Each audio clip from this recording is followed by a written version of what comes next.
Ole clear tu te chibai ule hey Mizoram chunga BJP huat na te BJP hi Christian ne na a in mil lo dan zong zong te po kan in soina sign kan in shil na sa em thri na chutia kan soya kan in shil na sa em mek lai chuan tun huna BJP sarkar chu district khata lo piang ta reng mai he chanchin thar hi ka mu rualin ke chu karil ruwa thil lo lut nga la chu o Mizoram po hi nam chu sang sang kan lo tam ta chu wang chuanin he ta enga tinge ni autonomous district hi kan lo in pek na sat em he hianin kan ram hi a tha zong a in a che zong min kalpui deuh zelemo ti theinin ka ria chu wangin hetiang autonomous district kan ti te hian kan Christian na te kan nam nun te hi an la serious autonomous district zong zong chun ni kher lo wanga then khat hian an la serious tlat lo ane chu wangin an ril ru hi a Mizoram ngun lova sum le pai reng mat ngai tu ana tele enge khovel thil ringot ngai tu ana te hian an khatamani o ti thei ania chu wangin hetia BJP sarkar me mai district ka alo piang ta hi le lam zong ngai tu chuan alung chiat thak ba ka kan ram malam huna tan hian a him berang emo ti kha ngai tu na chu na lo lu ta ne BJP te kan riat theu angin Hindu sakhu RSS te na an political wing ani te po ti hialin kanin zerte thina ne a politics lama chanan la na man ru chu BJP hi ani an lo hial thina ne chu wangin heng hi kan ngai thalowa a Mizoram autonomous district dang te po ina hetiang zonga BJP vollen lowa tuna an sarkar na mun chawa BJP hi a than len zel theina tur hian le mun danga a than to lo na tur hian kan ril rungai tu na kan sene ro chu tul lein ka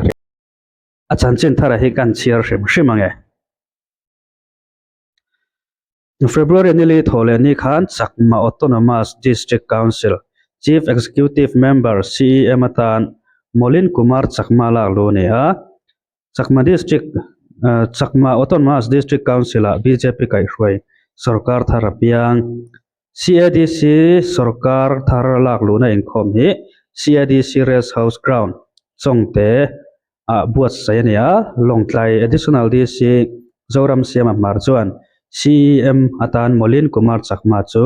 rin omna thu tiam terin ala lut ani CADC sarkar la lu na in khom a hian palak bial to MLA ke Shramo Mara Autonomous District Council CEM Laiko National Commission for Scheduled Tribes member Nirupam Chakma le Mipoi Modang te antel CEM thar Molin Kumar Chakma chuan CADC masona tan thei to pachu don le langtlang takin sarkar kai hruai don thua soya akai hruai sarkar chuan zirna ti mason na rural din le CADC mi pui ti mason na lam angai poimo zual don thua soi bok thudon danin CADC hian MDC somni aneya CEM nita Molin Kumar Chakma hian thop tu MDC som pahni aneya ZPM in MDC parukle MNF in MDC pakhat anneyane CADC a MNF sarkar CMM rasik Mohan Chakma kai hruai chu December ni som pakhat sang ni som ni pali khan no confidence motion manga pai thla kani a CADC a hian May sang ni som ni pali a in thana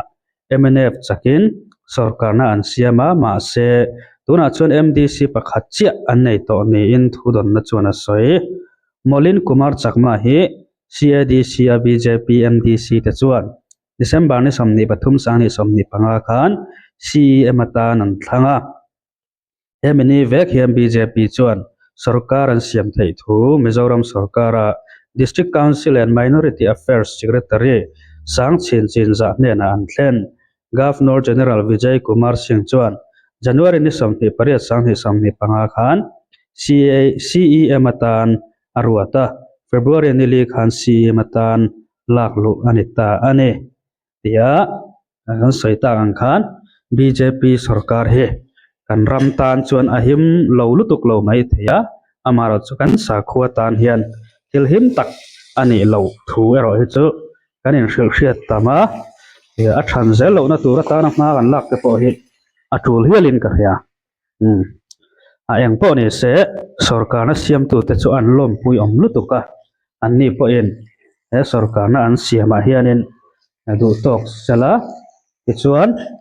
sa khuwa na khoi zawng ero hi chuanin mala lo thei se aduam khop mayam ani hindu te pawh in enge anti conversion law te pawh kha an pass na sa em a chuwang chuanin enge conversion sa khuathila in le na ang chi kha a om lo na turin dan te pawh an siam hial ani state then khata chuan chu tiang din hmun a BJP sarkar sang tena na sataka thei to pan chu alaya keini Christian tena khatiang zonga